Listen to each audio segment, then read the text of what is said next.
வணக்கம். மாலை முரசு செய்திகளை விரிவாக பார்ப்பதற்கு முன் தலைப்புச் செய்திகள். தமிழகத்தில் முதன்முறையாக அரசு பள்ளிகளில் எல்கேஜி யூகேஜி வகுப்புகள் தொடக்கம். சென்னையில் கூத்து விளக்கேற்றி தொடக்கி வைத்தார் முதலமைச்சர் எடப்பாடி பழனிசாமி.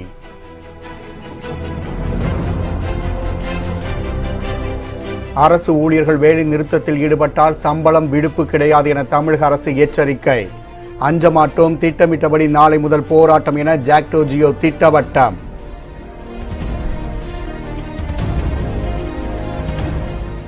மு.க. ஸ்டாலின் பித்தலாட்ட அரசியல் செய்வதாக துணை முதலமைச்சர் ஓ பன்னீர்செல்வம் சாடல்.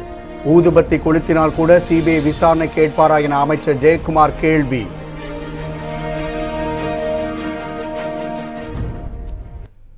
தேர்தலை எதிர்கொள்வதில் பாஜகவுக்கு பிரச்சனை இல்லை என ராஜ்நாத் சிங் விளக்கம். 4.5 ஆண்டுகால ஆட்சியில் எந்த ஊழல் குற்றச்சாட்டும் இல்லை என பெருமிதம்.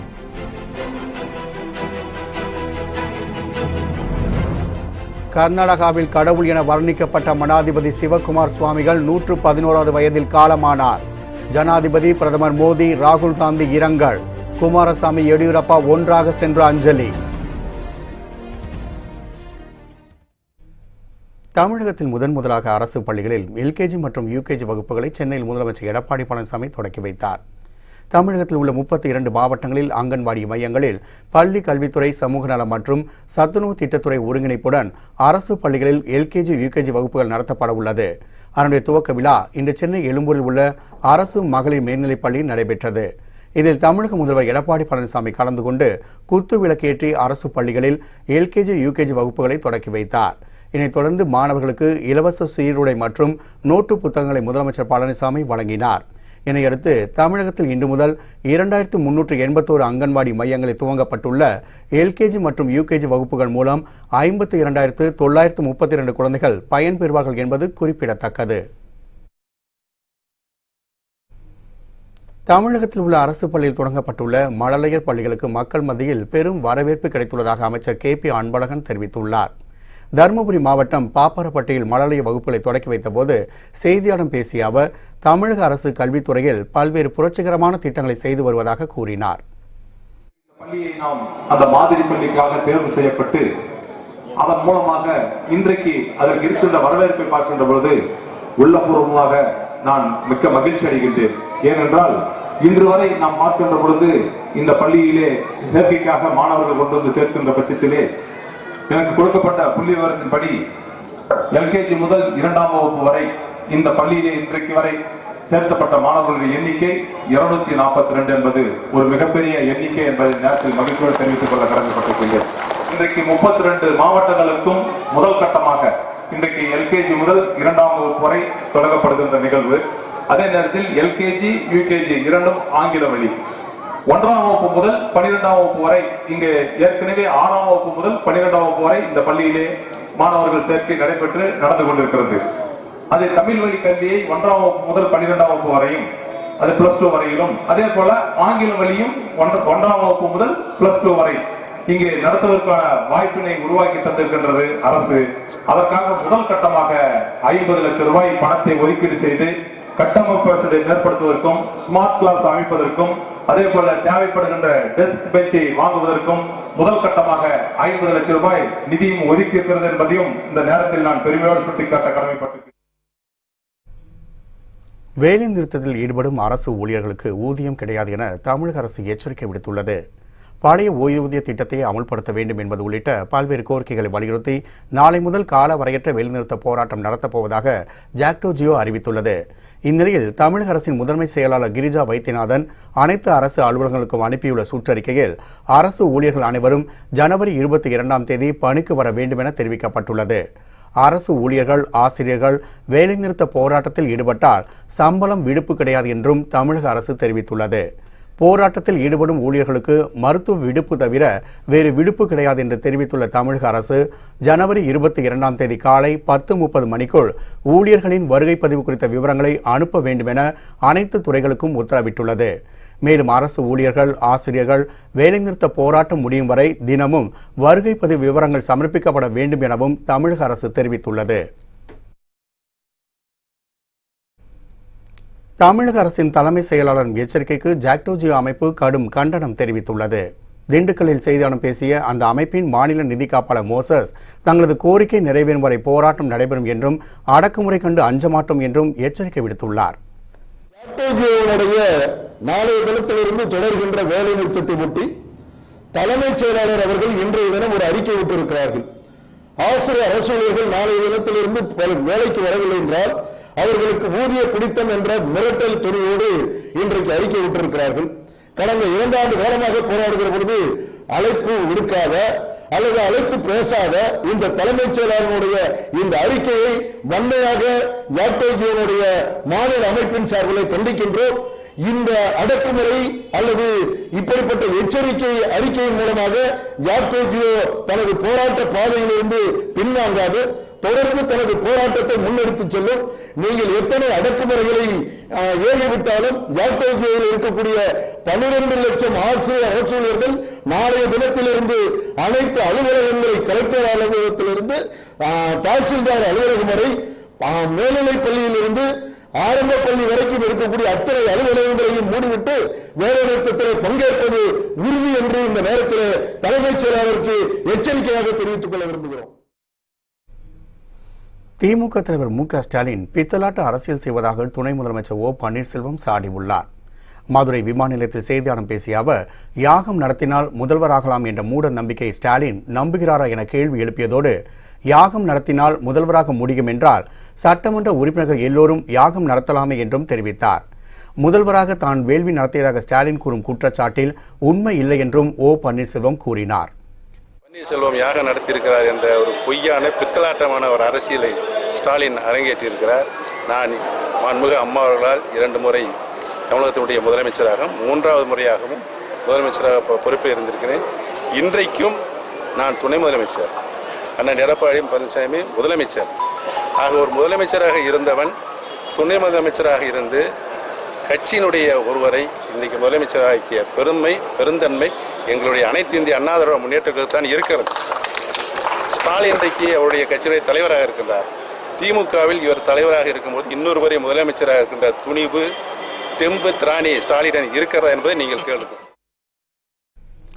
மேலும் கருணாநிதி சிலை திறப்பு விழாவில் ராகுல் காந்தியை பிரதமர் வேட்பாளராக முன்னிறுத்தி பேசிய ஸ்டாலின் கொல்கத்தாவில் பாஜக எதிர்க்கட்சிகள் கூட்டத்திலும் பங்கேற்றதை சுட்டிக்காட்டிய ஓ பன்னீர்செல்வம் எந்த பக்கம் சாய்ந்தால் தனக்கு லாபம் என எதிர்பார்த்து ஸ்டாலின் பித்தலாட்ட அரசியல் செய்வதாகவும் விமர்சித்தார்.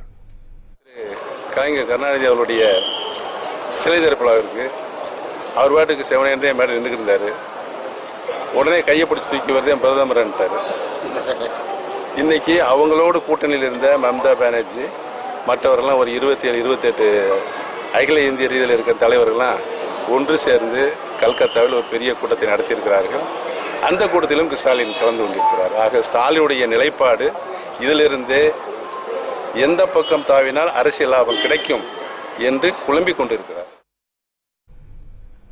யாகம் வளர்த்தால் ஒருவர் முதல்வராகிவிட முடியுமா என அமைச்சர் ஜெயக்குமார் கேள்வி எழுப்பியுள்ளார். சென்னை சைதாப்பேட்டை உள்ள மீன்வளத்துறை இயக்குநர் அலுவலகத்தில் மீனவர்களுக்கு மானிய விலையிலான 27 இருசக்கர வாகனங்களை அமைச்சர் ஜெயக்குமார் வழங்கினார். அதைத் தொடர்ந்து மீன்வளம் குறித்த 15,000 நூல்கள் கொண்ட நூலகத்தையும் அவர் திறந்து வைத்தார். பின்னர் செய்தியாளர்களிடம் பேசிய அவர் பிரிக்க முடியாத மாபெரும் இயக்கமாக அதிமுக இருக்கும் என்று கூறினார். யாகம் வளர்த்தால் ஒருவர் முதல்வராகிவிட முடியுமா என கேள்வி எழுப்பிய ஜெயக்குமார் எதற்கெடுத்தாலும் சிபிஐ விசாரணை கேட்கும் அளவிற்கு திமுக தலைவர் மு.க. ஸ்டாலின் சென்று விட்டதாகவும் ஊதுபத்தி கொளுத்தியதற்கு கூட ஸ்டாலின் சிபிஐ விசாரணை கேட்பாரா எனவும் விமர்சித்தார்.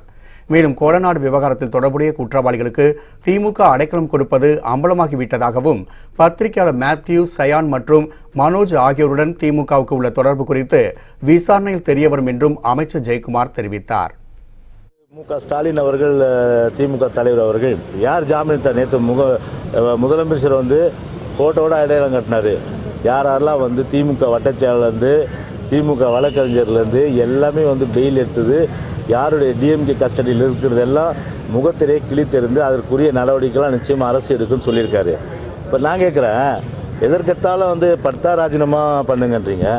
ஏன் இந்த மாதிரி உங்களுடைய ஒரு குற்றவாளிகளுக்கு ஒரு ஜாமீன் கொடுக்கின்ற ஒரு கட்சி திமுக என்ற வகையில் இருக்கும்போது திமுகவுடைய தலைவராக இருக்கின்ற ஸ்டாலின் ஏன் அந்த திமுக தலைவர் பதவியை ராஜினாமா பண்ணக்கூடாது? ஏன் வந்து சட்டமன்ற எதிர்க்கட்சி தலைவர் ராஜினாமா பண்ணக்கூடாது? இதை பொதுமக்கள் கேட்குறாங்க. மக்களவைத் தேர்தலை பாஜக எதிர்கொள்வதில் எந்த பிரச்சனையும் இல்லை என்றும் ஏழை மற்றும் சாமானிய மக்களின் ஆதரவு இருப்பதாகவும் மத்திய உள்துறை அமைச்சர் ராஜ்நாத் சிங் தெரிவித்தார். உத்தரப்பிரதேச மாநிலம் கிரேட்டர் நொய்டாவில் உள்ள மத்திய தொழில் பாதுகாப்பு படை முகாமில் கேந்திரிய வித்யாலயா பள்ளி கட்டுவதற்கு உள்துறை அமைச்சர் ராஜ்நாத் சிங் இன்று அடிக்கல் நாட்டினார். முன்னதாக செய்தியாளர் பேசிய அவர், பாஜகவின் வெற்றியை பார்த்து பயந்து போனதால் எதிர்க்கட்சிகள் ஒன்று சேர்ந்துள்ளதாக குறிப்பிட்டார். மோடி தலைமையில் பாஜக வலுவான பிரபலமான தலைமையை பெற்றிருப்பதாக கூறிய ராஜ்நாத் சிங், சாமானிய மக்கள் பாஜக மீது நம்பிக்கை வைத்துள்ளதாகவும் தெரிவித்தார். மக்கள் உடன் இருப்பதால் தேர்தலை எதிர்கொள்வதில் சவால் ஏதும் இல்லை என கூறிய அவர், 4.5 ஆண்டுகால தேசிய ஜனநாயக கூட்டணி ஆட்சியில் எந்த ஊழல் குற்றச்சாட்டும் இல்லை என்று தெரிவித்தார். எனவே வரும் தேர்தலில் பாஜக வெற்றி பெறும் என்ற நம்பிக்கை உள்ளதாகவும், காங்கிரஸ் ஆட்சியின் போது இருந்த சூழ்நிலை அனைவருக்கும் தெரியும் என்றும் தெரிவித்தார்.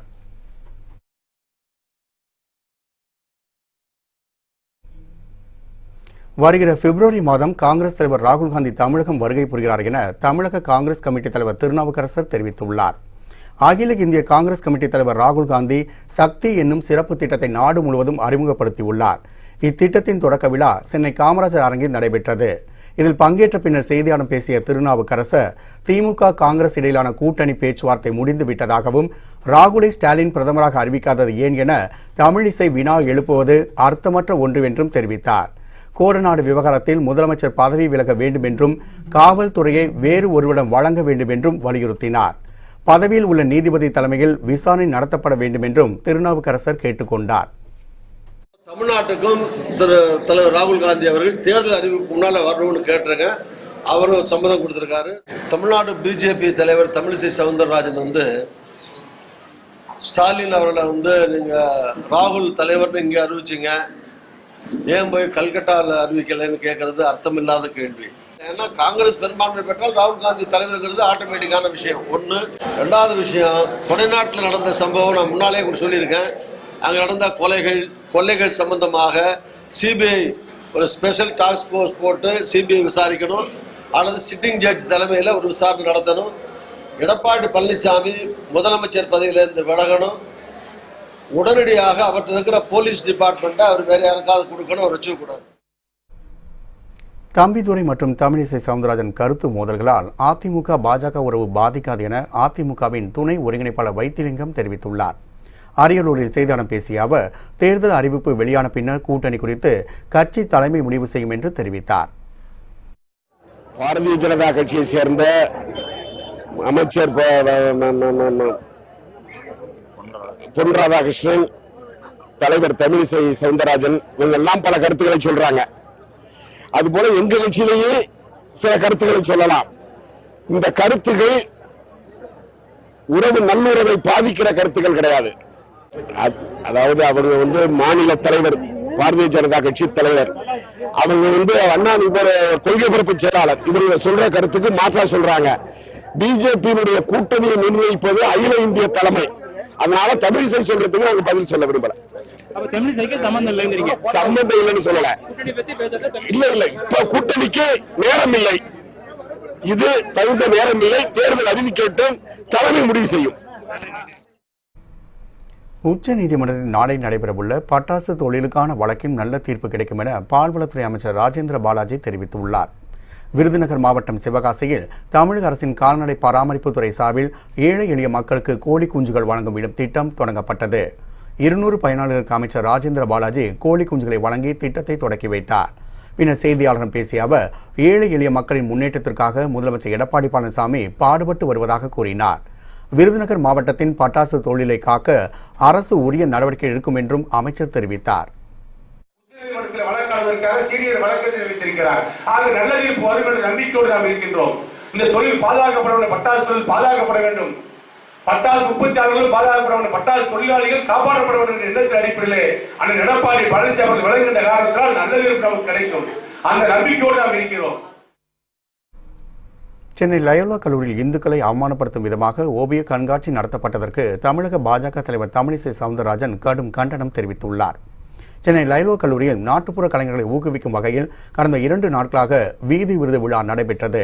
இங்கு நடைபெற்ற ஓவிய கண்காட்சியில் இந்து மதத்தை கொச்சைப்படுத்தும் விதமாகவும் மத்திய பாஜக அரசை தரக்குறைவாக விமர்சித்தும் சில சித்திரங்கள் இடம்பெற்றிருந்தன. இதற்கு தமிழக பாஜக தலைவர் தமிழிசை சவுந்தரராஜன், பாஜக தேசிய தலைவர் H. ராஜா உள்ளிட்டோர் கடும் கண்டனத்தை பதிவு செய்திருந்தனர். இந்நிலையில் இதுகுறித்து பாஜக தரப்பில் சென்னை காவல் ஆணையரிடம் புகார் அளிக்கப்பட்டது. இதனைத் தொடர்ந்து சர்ச்சைக்கான ஓவியங்கள் காட்சிப்படுத்தப்பட்டதற்கு லயோலா கல்லூரி நிர்வாகம் வருத்தம் தெரிவித்துள்ளது. இந்நிலையில் சென்னை கமலாலயத்தில் செய்தியாளர்களிடம் பேசிய தமிழிசை சவுந்தரராஜன், கல்லூரியில் ஓவிய கண்காட்சி என்ற பெயரில் இந்துக்களையும் தெய்வங்களையும் அவமானப்படுத்துவது ஒருபோதும் ஏற்றுக்கொள்ள முடியாது என்று தெரிவித்தார். இந்து மத சின்னத்தையும் கேவலப்படுத்தி இருக்கிறீர்கள், பெண்களையும் கேவலப்படுத்தி இருக்கிறீர்கள். இவ்வளவு மோசமாக பார்த்தா தெரியலையா? அவர்கள் புண்படுவார்கள் என்று தெரியலையா? என்ன வக்ர புத்தி! அதனால் இனிமேல் நாங்கள் சும்மா இருக்க மாட்டோம்.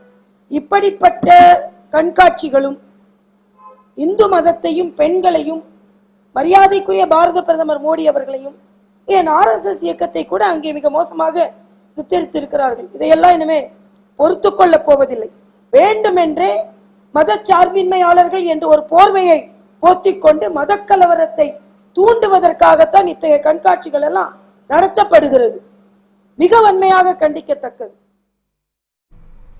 தமிழக காவல்துறை இயக்குநராக T.K. ராஜேந்திரன் செயல்பட இடைக்கால தடை விதிக்க கோரிய மனுவை சென்னை உயர்நீதிமன்ற மதுரை கிளை நிராகரித்துள்ளது. குட்கா வழக்கில் தொடர்புடையதாக கூறப்படும் DGP T.K. ராஜேந்திரனின் பணி நீட்டிப்பு நியமனத்தை சட்டவிரோதம் என அறிவித்து உத்தரவிட வேண்டும். மேலும் குட்கா முறைகேடு தொடர்பாக CBI அமைப்பின் கீழ் சிறப்பு புலனாய்வு பிரிவு அமைத்து நீதிமன்ற கண்காணிப்பின் கீழ் விசாரிக்க உத்தரவிட வேண்டும் என கோரி மதுரை உயர்நீதிமன்றத்தில் வழக்கு தொடரப்பட்டுள்ளது. மதுரையை சேர்ந்த கதிரேசன் என்பவர் தொடர்ந்த வழக்கில் எதிர் மனுதாரர்கள் பதிலளிக்க மதுரை உயர்நீதிமன்றம் நோட்டீஸ் அனுப்ப உத்தரவிட்டிருந்தது. அப்போது DGP ராஜேந்திரன் தனது பதவியில் தொடர இடைக்கால தடை விதிக்கும்படி மனுதாரர் சார்பில் கோரிக்கை மனு தாக்கல் செய்யப்பட்டது. இந்நிலையில் இந்த வழக்கில் மத்திய மாநில அரசுகளின் பதில் மனுவை ஏற்ற மதுரை உயர்நீதிமன்றம் DGP-யாக ராஜேந்திரன் செயல்பட இடைக்கால தடை கோரிய மனுவை தள்ளுபடி செய்து உத்தரவிட்டுள்ளது. ஸ்டெர்லைட் ஆலை மீண்டும் திறக்கப்பட வாய்ப்பு இல்லை என தூத்துக்குடி மாவட்ட ஆட்சியர் சந்தீப் நந்தூரி திட்டவட்டமாக தெரிவித்துள்ளார். தூத்துக்குடி மாவட்ட ஆட்சியர் அலுவலகத்தில் இன்று செய்தியாளர்களிடம் பேசிய அவர், ஸ்டெர்லைட் ஆலையை சுற்றி சட்ட ஒழுங்கு பிரச்சினை வந்துவிடக்கூடாது என்பதற்காக காவலர்கள் ரோந்து பணியில் ஈடுபட்டு வருவதாக கூறினார். இனி ஸ்டெர்லைட் ஆலைக்கு எதிராக பொதுமக்கள் போராட்டத்தில் ஈடுபட வேண்டாம் என்று கூறிய ஆட்சியர் சந்தீப் நந்தூரி, ஏனென்றால் தமிழக முதல்வர் ஏற்கனவே ஆலை திறக்கப்படாது என உறுதியாக கூறியுள்ளதையும் சுட்டிக்காட்டினார். மக்கள் உணர்வுகளை அரசு புரிந்து கொண்டுள்ளதால் மீண்டும் போராட்டத்தில் ஈடுபட வேண்டாம் என்றும் பொதுமக்களை ஆட்சியர் சந்தீப் நந்தூரி கேட்டுக் கொண்டுள்ளார். அந்த மாதிரி ஒரு நோட்டீஸ் அவர் கொடுத்தாங்க. பட் அதை பற்றி ஃபர்தர் டீட்டெயில்ஸ் என்கிட்ட இல்லை, இப்போதைக்கு இல்லை. நான் ஏற்கனவே சொன்ன போல இந்த மாதிரி போராட்டம் பண்ணதுக்கான தேவையில்லை. மாண்புமிகு தமிழ்நாடு முதலமைச்சர் சொன்ன போல இந்த தீர்ப்பு மேலே ஆல்ரெடி அப்பீல் பண்ணிட்டோம். அந்த அப்பீல் லிஸ்ட் ஆயிடுச்சு. சுப்ரீம் கோர்ட்டில் இந்த வாதனை நடக்கும். ஸோ இந்த டைமில் தேவையில்லாமல் இந்த மாதிரி போராட்டங்கள் பண்ணது, ஆர்ப்பாட்டம் பண்ணது எல்லாமே நமக்கு தேவையில்லை. கண்டிப்பாக அரசினுடைய முடிவு ஏற்கனவே சொன்ன போல இது மூடிதான் இருக்கும். இந்த ஆலை திறக்க மாட்டோம்னு சொல்லி மாண்புமிகு தமிழ்நாடு முதலமைச்சர் சொன்னாங்க. அந்த முடிவுப்படி தான் இருப்போம். ஸோ மக்களுக்கு என்னுடைய வேண்டுகோள் ஏற்கனவே சொன்ன போல இந்த மாதிரி ஆர்ப்பாட்டங்கள் எல்லாம் பண்ண தேவையில்லைன்னு தான் நான் கேட்டுக்கொள்வேன். பொது பிரிவில் பொருளாதாரத்தில் பின்தங்கியோருக்கு 10% இடஒதுக்கீட்டுக்கு எதிராக திமுக தொடர்ந்த வழக்கில் 2 வாரங்களில் பதிலளிக்க வேண்டும் என மத்திய மாநில அரசுகளுக்கு சென்னை உயர்நீதிமன்றம் நோட்டீஸ் அனுப்பியுள்ளது. பொது பிரிவில் பொருளாதாரத்தில் பின்தங்கியோருக்கு 10% இடஒதுக்கீடு வழங்கும் சட்டம் வரும் பிப்ரவரி 1ஆம் தேதி முதல் அமலுக்கு வரவுள்ள நிலையில் இதனை எதிர்த்து திமுக தொடர்ந்த வழக்கு விசாரணை சென்னை உயர்நீதிமன்றத்தில் இன்று நடைபெற்றது. விசாரணையில் அரசியல் அமைப்பு சட்டத்திற்கு எதிராக 10% இடஒதுக்கீடு உள்ளதாகவும் சமூக ரீதியில்தான் இடஒதுக்கீடு தர வேண்டும் என்று அம்பேத்கர் கூறியிருக்கிறார் எனவும் திமுக தரப்பில் தெரிவிக்கப்பட்டது. நாடாளுமன்றத்தில் மசோதாவை தோற்கடிக்க முடியாததால் அரசியல் ரீதியாக வழக்கு தொடரப்பட்டுள்ளதாக மத்திய அரசு தரப்பில் வாதாடப்பட்டது.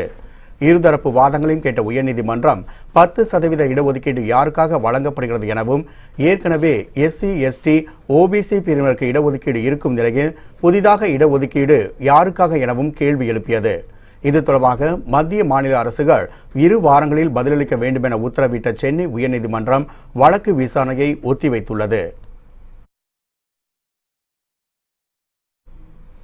ஜெயலலிதா மரணம் குறித்த வழக்கில் ஆறுமுகசாமி ஆணையத்தில் முதன்முறையாக சுகாதாரத்துறை அமைச்சர் விஜயபாஸ்கர் இன்று ஆஜராகியுள்ளார். ஜெயலலிதா மரணம் தொடர்பாக விசாரிக்க அரசு சார்பில் நீதிபதி ஆறுமுகசாமி தலைமையிலான விசாரணை ஆணையம் அமைக்கப்பட்டது. கடந்த ஓராண்டிற்கும் மேலாக பல்வேறு தரப்பினர் விசாரணை ஆணையம் விசாரித்து வருகின்றது. இதில் ஏற்கனவே IAS, IPS அதிகாரிகள், ஜெயலலிதாவின் அண்ணன் மகள் J. தீபா, அவரது சகோதரர் J. தீபக் உள்ளிட்டோரிடம் விசாரணை நடத்தி சாட்சியம் பதிவு செய்யப்பட்டது. மேலும் ஜெயலலிதா சிகிச்சை பெற்று வந்த அப்பல்லோ மருத்துவமனையில் அவருக்கு சிகிச்சை அளித்த மருத்துவரிடம் விசாரணை நடத்தப்பட்டது. கடந்த 14ஆம் தேதி தமிழக சுகாதாரத்துறை செயலாளர் ராதாகிருஷ்ணன் ஆறுமுகசாமி விசாரணை ஆணையம் முன்பு ஆஜரானார். அப்போது ஜெயலலிதாவை வெளிநாட்டுக்கு அழைத்து சென்று சிகிச்சை அளிக்க ஆலோசனை நடத்தப்பட்டதா என்ற கேள்விக்கு அவர் இல்லை என பதிலளித்திருந்தார். ஆனால் அதற்கு முரணாக ஜெயலலிதாவை வெளிநாட்டுக்கு அழைத்து சென்று சிகிச்சை அளிப்பதற்கான ஆலோசனை நடத்தப்பட்டதாக சசிகலா தரப்பு வழக்கறிஞர் ராஜா செந்தூர் பாண்டியன் தெரிவித்தார். இந்த பரபரப்பான சூழலில் சுகாதாரத்துறை அமைச்சர் விஜயபாஸ்கர் இன்று முதன்முறையாக ஆஜரானார். அவரிடம் ஜெயலலிதா மரணம் குறித்து விசாரணை நடத்தி சாட்சியம் பதிவு செய்யப்பட்டு வருகின்றது. திருச்செந்தூர் சுப்பிரமணிய சுவாமி கோவிலில் தைப்பூசத்தை முன்னிட்டு பல்லாயிரக்கணக்கான பக்தர்கள் காவடி எடுத்து நீண்ட வரிசை நின்று சுவாமியை தரிசனம் செய்தனர். தமிழ் கடவுள் முருகப்பெருமானின் அறுபடை வீடுகள் 2ஆம் படை வீடான திருச்செந்தூர் சுப்பிரமணிய சுவாமி கோவிலில் தைப்பூசத்தை முன்னிட்டு இன்று அதிகாலை 3 மணிக்கு நடை திறக்கப்பட்டது. பின்னர் விஸ்வரூப தீப ஆராதனை நடைபெற்றது. 6 மணிக்கு உதய மார்த்தாண்ட அபிஷேகத்திற்கு பின்னர் தீர்த்தவாரி நடைபெற்றது. தமிழகத்தின் பல்வேறு பகுதியிலிருந்தும் பல்லாயிரக்கணக்கான பக்தர்கள் காவடி எடுத்தும் வேல் குத்தியும் பாத யாத்திரையாக ஆலயத்திற்கு வந்து சுவாமி தரிசனம் செய்தனர்.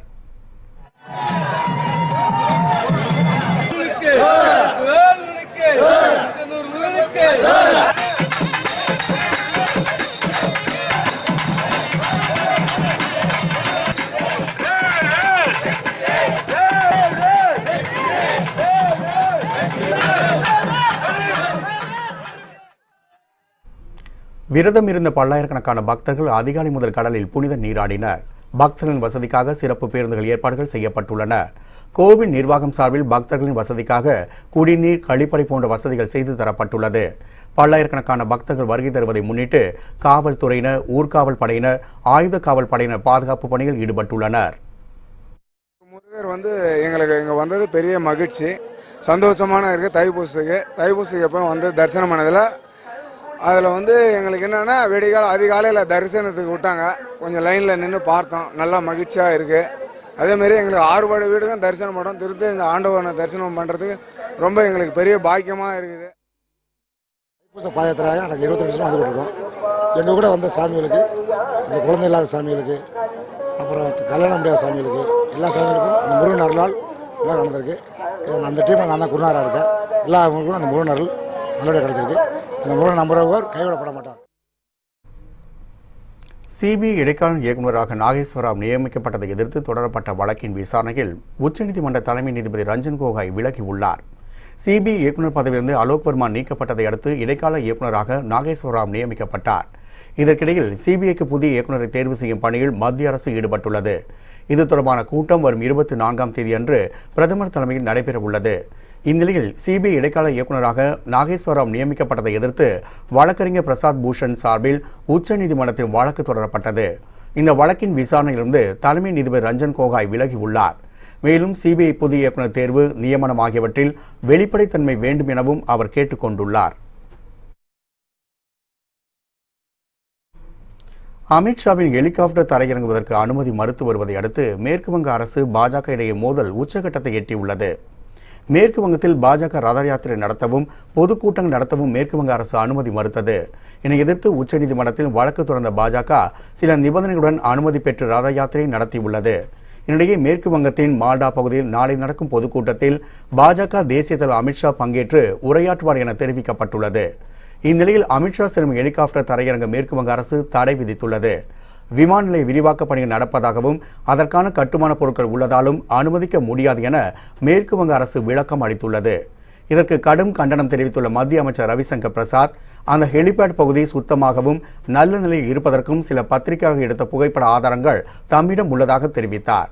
அதே ஹெலிபேடில் சில நாட்களுக்கு முன்பாக மம்தாவின் ஹெலிகாப்டர் தரையிறக்கப்பட்டுள்ளதை சுட்டிக்காட்டிய ரவிசங்கர் பிரசாத், மம்தா அரசு அதிகாரத்தை தவறாக பயன்படுத்தி பொய்யான தகவல்கள் அடிப்படையில் அமித்ஷாவிற்கு அனுமதி மறுக்கப்படுவதாக குற்றம் சாட்டினார்.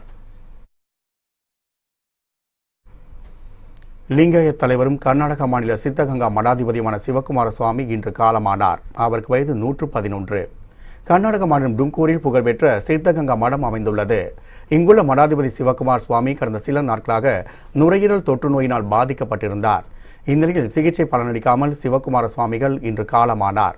சுவாமிகள் மறைவு எடுத்து 3 நாட்கள் துக்கம் அனுசரிக்கப்படும் என கர்நாடக மாநில அரசு அறிவித்துள்ளது.